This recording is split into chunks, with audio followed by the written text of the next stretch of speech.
लादों मोनफ्रोमबो दखरानि सिङाव थानाय गामिफ्राव थांनानै जोंनि दैदेनगिरि बिथांमोना रायजो राजानिफ्राय थैनि सिगनेचार लादों आरो जायफ्रा सिगनेचार होनो हाया बिथांमोननिफ्राय गाव गावनि बेसेन गोसा थैखौ फसंनानै जोङो टिपसय होदोंना होआखै रायजोफोर बयबो होदों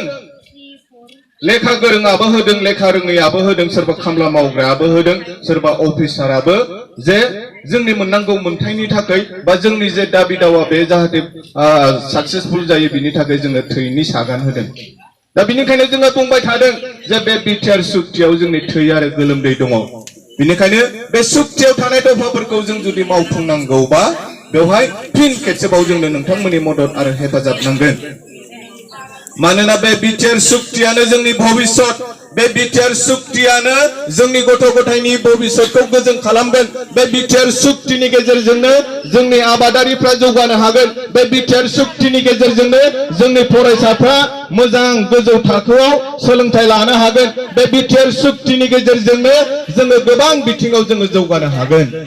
दिनै लाइमोनफोरनि आफादगिरि जानानै आं बेखौनो बुंगोन जे थांनाय 17 बोसोराव जेखौनोखि बिपिएफआ मावनो हायाखै जों लाइमोनफोरनि थाखाय जे सुजुग सुबिदाफोरखौ खालामनानै होनो हायाखै जों इउपिपिएलआ जोङो बुंबाय थादों प्रमद बर' सारा बुंबाय थादों जे इउपिपिएलआ सरकार दायोब्ला जोङो लाइमोनफोरनि थाखाय थांनानै थानायनि राहा लामाफोरखौ जोङो खालामनानै होनो हागोन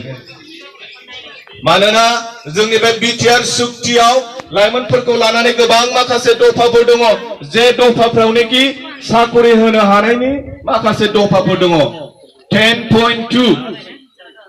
10.2 जे मोनसे दफा दङ जे क्लज दङ बेयाव रोखा लिरनाय दङ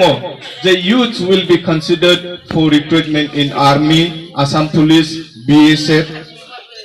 दा बेवहाय youth बुंदों both male and female हौवाफ्राबो हिनजावसाफ्राबो जोङो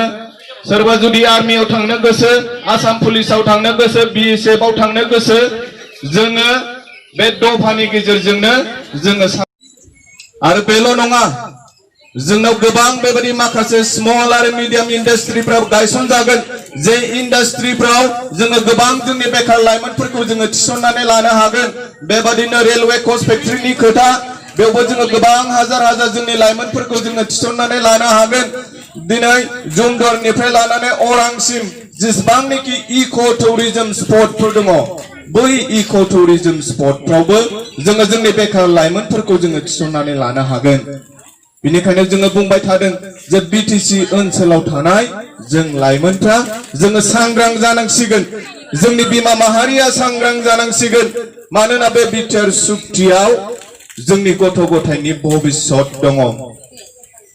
जों जुदि जोंनि गथ' गथायनि भबिष्यतखौ गोजों जानायखौ लुबैदोंबा जोंनि गथ' गथायनि फिउचारखौ जों जुदि साक्सेसफुल जानायखौ जों जुदि लुबैदोंब्ला बै बिटिआर सुक्तियाव थानाय दफाफोरखौ मावफुंनो थाखाय जोङो खाबु होनांगोन आरो दिनै जोबोद रंजाथावना जे मैया जे भारत सरकारनि जे होम मिनिस्ट्रि अमित शाह हेमन्त बिश्व शर्मा आरो सर्बानन्द सन'वाल बिथांमोना मैया थांनानै दिल्लीयाव जे सावरायबाय दिनै हयथ' नोंथांमोना ससियेल मिडियायाव नुदों जे फैबाय थानाय 30 दिननि गेजेराव बिटिआर सुक्तियाव थानाय दफाफोरखौ मावफुंजासिगोन बा गोबां खामानियानो बे 30 दिननि गेजेराव बिटिआर एकर्डआव थानाय दफाफोरखौ मावफुंनांगौ होननानै अमित शाहआ बिथोन हरबाय बे जोंनि थाखाय जोबोद गोजोनथावना रादाब